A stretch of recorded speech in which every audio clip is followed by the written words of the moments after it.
À Cuzy comme à Saint-Félix, l'objectif est le même, traiter davantage d'eau usée tout en préservant l'environnement. À Cuzy, la station datant de 2002 était saturée.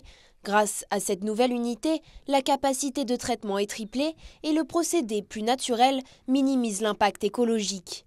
Cette station, construite au même endroit que l'ancienne, a été rénovée en l'espace de 10 mois.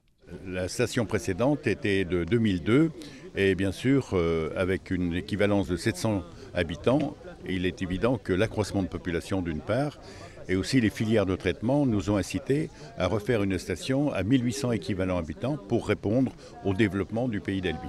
Le traitement des eaux usées est obligatoire et ça permet aussi de protéger nos rivières et en particulier le Chéran puisque le rejet va se faire au Chéran mais après épuration, ce qui permettra aussi au Chéran d'avoir aussi un apport d'eau où il en a bien besoin dans certaines périodes. Pour garantir un traitement respectueux de l'environnement, les procédés choisis sont innovants, peu énergivores et sans produits chimiques. Sur Cuzy, on a choisi de mettre en place un procédé naturel de traitement des eaux. On ensemence en fait des micro-organismes, des bactéries qui vont dégrader la pollution. Donc par différents procédés. On a le premier sur cette station, c'est le lit bactérien sur lequel justement on va former des boues avec ces micro-organismes. Ces boues seront ensuite récupérées sur les lits plantés de roseaux que vous avez derrière vous, là, on voit en ce moment c'est en train de s'écouler dessus, où on récupérera les boues en surface et l'eau continuera sa filtration à travers un massif filtrant rempli de sable avant de les envoyer justement au milieu naturel, au Chéran. Un enjeu crucial pour Cuzy, où la qualité des rejets dans le milieu naturel était une préoccupation majeure, notamment pendant les périodes de faible débit d'eau, souvent observées l'été.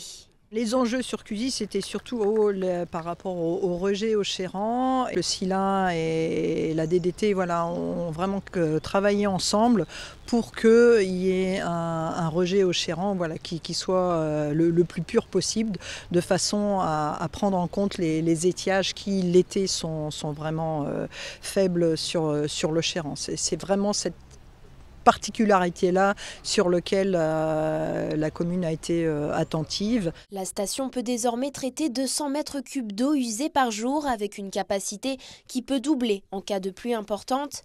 Cette unité représente un investissement de plus d'1 million d'euros, dont 35% sont financés par le département de la Haute-Savoie. Un modèle de structure qui a également été bâti sur la commune de Saint-Félix qui doit faire face aux mêmes problématiques.